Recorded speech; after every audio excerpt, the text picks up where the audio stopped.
What a crowd! Nice! Oh, hey there, darling. How you... Oh, you're with your boyfriend. Okay, forget I said anything. Howdy, folks! Man, it's been a long year, hasn't it?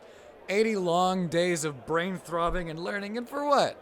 A cashier job at McDonald's? Yeah, right. But if we're being honest, we do need it.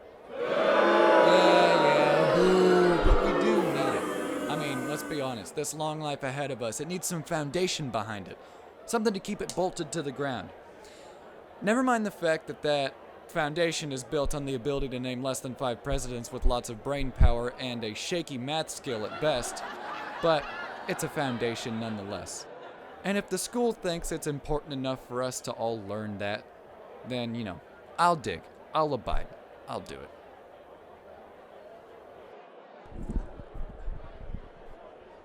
But let's be honest, school can do a lot more than that. I mean, it's given us a lot of opportunities. I mean, we've gone to new places that we've never been to before, met new people that we've never met before, eaten semi-edible food. I mean, come on, it's edible, but do you really want it? Never mind. But there was one thing that really did catch my eye, and it was meeting new people. But you do that all the time, so why is this relevant? Well, late last year, I met this guy. You may have heard me mention him once or twice, and his name was Lauderdale. What? This kid was legendary. And now, with this opportunity, I can finally talk about how utterly and geniusly stupid this kid is. He and I, we share a shared mindset of school. It's a guilty until proven innocent type way, if you know what I mean. In other words, it's boring until you make it fun. So every day in gym class, me and old Lauderdale, we'd go and entertain ourselves until our bodies could literally not handle it anymore. These things included playing volleyball with the girls, except only with our heads, throwing basketballs at each other, just playing a nice game of catch, except only at full force, just hucking them. And thirdly, shooting hoops with the boys, except all the way across the gym and we're only kicking them. So, these things are great, but, there was always one that stood out, at least to Lauderdale and I. And that was the game of tips. What? No, not that, no. No, tips was a game where if someone passed the ball to you, you would have to catch and throw it while in the air. And it was a very, very fun and simple game, but it was very cardio heavy. And for that reason, we would always do it first.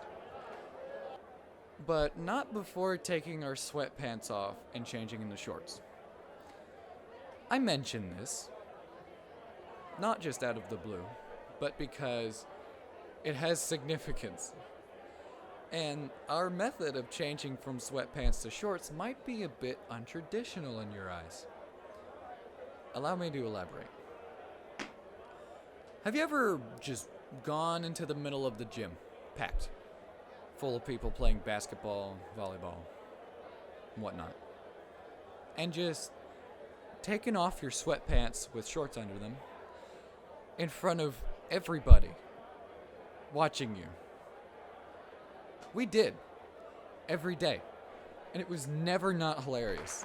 I remember one time, him and I, we were playing tips as the usual, and he comes to me and he goes, "Skylar, I gotta strip down right now." And then he gets his sweatpants down to his ankles, and from here he'd usually take his shoes off, as any normal person would do. But today, Lauderdale decided, time is of the essence. Taking shoes off is overrated.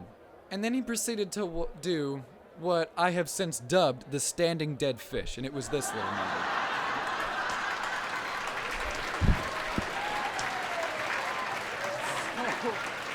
So, you can see, since that day, or up until that day rather, both actually, I have never laughed harder in my life I mean, I was on the ground in tears, rolling around like a big doofus, while this kid next to me was trying to take off his sweatpants, and every time he landed, he would trip over his own sweatpants and land right on his butt.